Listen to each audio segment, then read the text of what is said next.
एक समय का बात है। उस दिन बहुत ज़्यादा बारिश हो रहा था।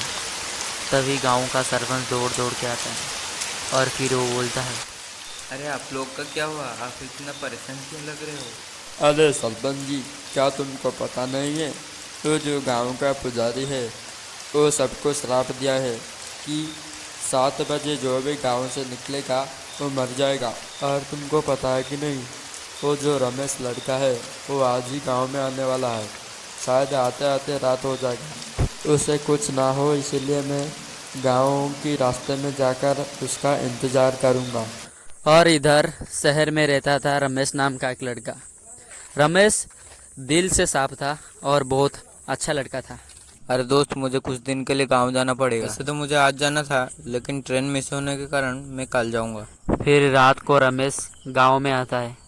वहीं पर रामू भी था। फिर रमेश रामू को देख कर वहीं पर अटक जाता है। अरे रमेश बेटा, आपको आने में दिक्कत तो नहीं हुआ? लेकिन इतना रात को आप यहाँ क्या कर रहे हो? अरे कुछ नहीं बेटा, मैं इधर ऐसे ही आया था। मतलब मेरे 2 बकरी खो गए हैं, बस मैं इसीलिए जंगल आया था। और सब ठीक है? वो सब तो ठीक है, मैं ठीक हूँ, लेकिन तुम जल्दी घर आ जाना, रात हो गया है।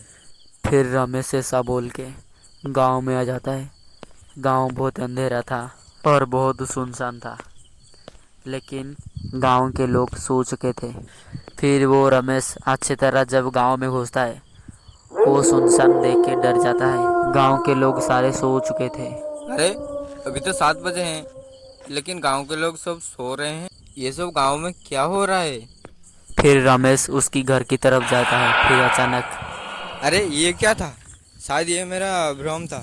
फिर ऐसा बोल के रमेश उसकी घर के पास जाता है, लेकिन उसके घर के अंदर एक चुड़ैल था। फिर वो चुड़ैल को देख लेता है और वो बहुत डर जाता है और वहाँ से वो भागने लगता है।